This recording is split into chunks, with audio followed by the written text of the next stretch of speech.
నమస్తే, welcome to our channel. నేను మీ పద్మావతి. ఈరోజు మనతో పాటు ప్రముఖ జ్యోతిష్యులు, వాస్తు పండితులు బ్రహ్మశ్రీ శివసుధీర్ శర్మ గారు ఉన్నారు. మరి ఆయనతో మాట్లాడి మొదటిగా మేషరాశి వారికి ఉగాది నుంచి ఉగాది వరకు ఎటువంటి ఫలితాలు ఉండబోతున్నాయని తెలుసుకునే ప్రయత్నం చేద్దాం. మరి మీరు కూడా చూసేయండి.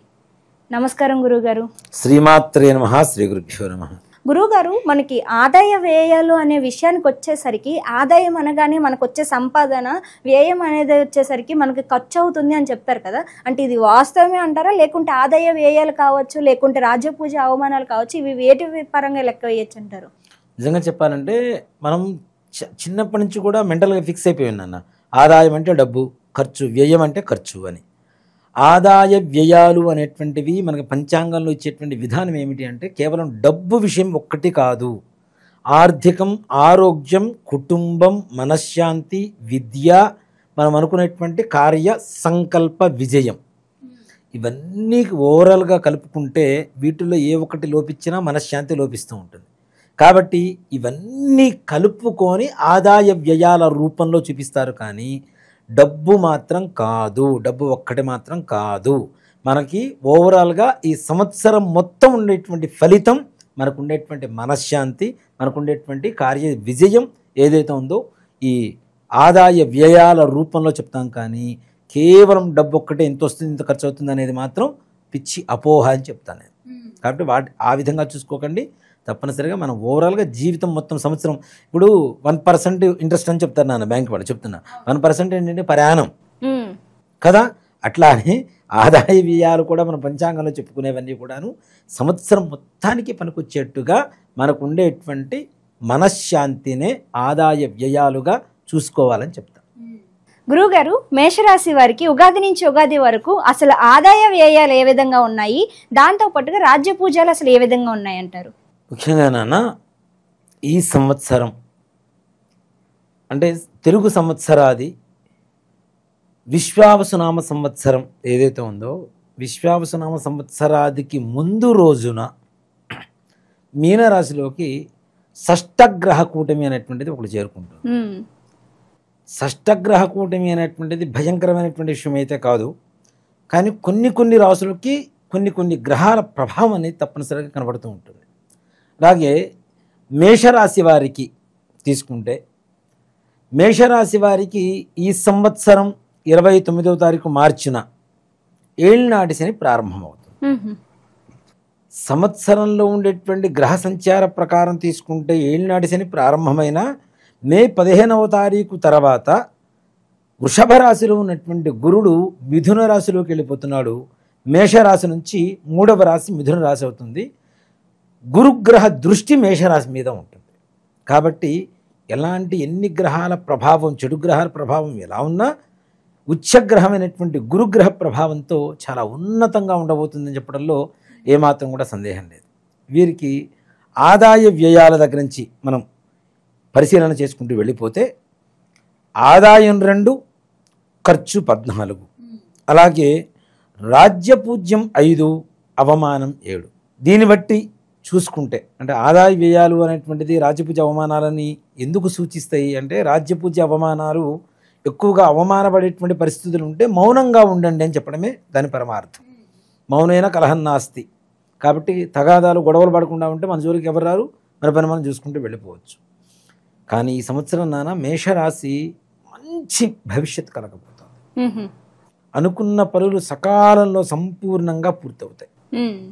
వాళ్ళు సంకల్ప సిద్ధి పరులు అని చెప్పడానికి ఏమాత్రం కూడా సందేహం లేదు మేషరాశి వారికి.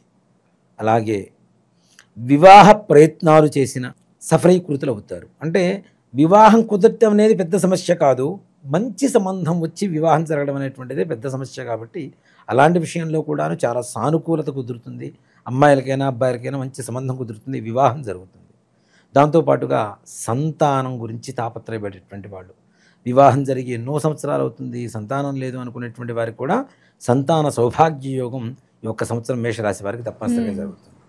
అలాగే ఉద్యోగం కోసం కొత్తగా ప్రయత్నం చేసేటువంటి వారికి మంచి ఉద్యోగ యోగం కలుగుతుంది. అలాగే ముందుగానే ఉద్యోగం చేస్తూ ఉండేటువంటి వ్యక్తులు ఎవరైతే ఉన్నారో, ప్రభుత్వ పరంగా కావచ్చు, ప్రైవేటు పరమైనటువంటి వ్యక్తులు కావచ్చు, ఎవరికైనా ప్రమోషన్స్తో కూడుకున్నటువంటి బదిలీలు, అంటే ట్రాన్స్ఫర్స్. వాళ్ళు కోరుకున్న చోటకి, వాళ్ళకి ఎక్కడైతే అనుకూలంగా అనుకుంటూ ఉంటారో అలాంటి ప్రదేశాలకి బదిలీలు జరగటం, పదవోన్నత కలగటం అనేటువంటిది తప్పనిసరిగా జరుగుతుంది. అలాగే రియల్ ఎస్టేట్ వ్యాపారం వ్యవహారానికి వస్తే వారికి కూడా విశేషమైనటువంటి ఆర్థిక లాభం. గత ఎన్నో రోజుల నుంచి రియల్ ఎస్టేట్ వ్యాపారస్తులు చాలా వరకు బాధపడుతూ ఉన్నారు, చాలా డల్ అయిపోయింది, డౌన్ అయిపోయింది మా పరిస్థితి అని. కానీ మరలా పుంజుకొని, బలాన్ని పుంజుకొని ఆర్థికంగా బలపడేటువంటి యోగం మేషరాశి వారికి తప్పనిసరిగా ఉంటుంది. అంటే ఇవన్నీ వ్యవహారాలు కూడా ప్రతి రాశిలో కూడా వస్తూనే ఉంటాయి మనకి.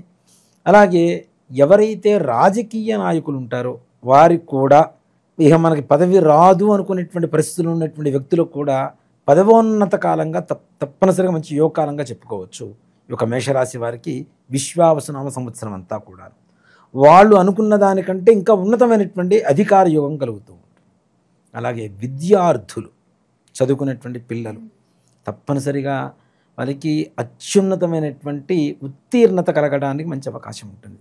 ఫస్ట్ మార్కులు, ర్యాంకులు ఇట్లాంటివి సాధించేటువంటి వారిలో మేషరాశి వారు తప్పనిసరిగా ఉండేటువంటి పరిస్థితి తప్పనిసరిగా కనబడుతుంది.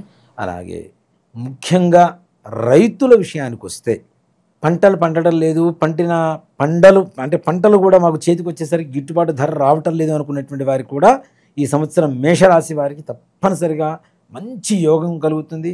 పంటలు మంచిగా పండుతాయి, వాళ్ళు అనుకున్నటువంటి సకల కార్యాలు దిగ్విజయంగా పూర్తవుతూ ఉంటాయి. ఇంకా కొంతమంది విదేశీ యానం కోసం ఎదురు చూస్తూ ఉంటారు కదా, విదేశీ యాన విషయానికి వస్తే తప్పనిసరిగా మీరు సంకల్పం చేసి దానికి కావలసినటువంటి పనులు చేసుకుంటూ ముందుకు వెళ్ళిపోండి. తప్పనిసరిగా సఫలీకృతులు అవుతారు, మంచి స్థానం పొందుతారు. యూనివర్సిటీలో మంచి యూనివర్సిటీలో సీట్లు దొరకడం కానివ్వండి, విద్యార్థులకైతే ఉద్యోగం కోసం వెళ్ళేటువంటి వాళ్ళు కూడా తప్పనిసరిగా స్థిరపడి ఉద్యోగాన్ని ఎక్కువ కాలం అక్కడ చేసేటువంటి పరిస్థితులు ఏర్పడేటువంటి అవకాశం కూడా మేషరాశి వారికి సంపూర్ణంగా కనబడుతుంది. వీరికి ఏళ్నాటి శని ప్రభావం ఎంత ఉన్నా గురుగ్రహ దృష్టి వలన, గురుగ్రహ అనుగ్రహం వలన అనుకున్నటువంటి సకల కార్యాలు కూడాను సంపూర్ణంగా దిగ్విజయంగా పూర్తి చేసుకునేటువంటి మహోన్నత కాలంగా చెప్పుకోవచ్చు. గత కొన్ని రోజులుగా వాళ్ళు కూడా బాధపడుతూ ఉన్నారు. ద్వాదశ స్థానంలో ఉన్నటువంటి రాహుగ్రహ ప్రభావం చేత అనారోగ్య పరిస్థితి ఇట్లాంటివి కూడా, అలాంటి అనారోగ్య పరిస్థితి నుంచి కూడా ఆరోగ్య పరిస్థితి మెరుగుపడి ఆనందదాయకంగా ఉండేటువంటి పరిస్థితులు.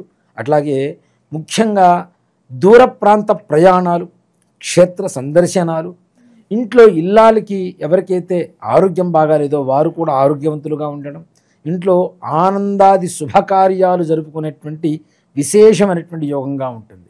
అంతేకాకుండా మరి ఎన్నో శుభకార్యాలు చేసుకుంటుంటే కావాల్సిన డబ్బులు ఎక్కడి నుంచి వస్తాయి అంటే వీరికి అదృష్టవశాత్తు అవసరానికి తగినటువంటి ధనం చేతికి అందడం, అలాగే చేతికి అందినటువంటి ధనం కూడాను ఆ కార్యం వరకు సరిపోయేంతగా ధనం చేతికి అందుతూ ఖర్చులు అవుతూ శుభకార్యాలు పూర్తి చేసుకుంటూ ముందుకు వెళ్ళేటువంటి పరిస్థితులు చక్కగా కనబడుతాయి.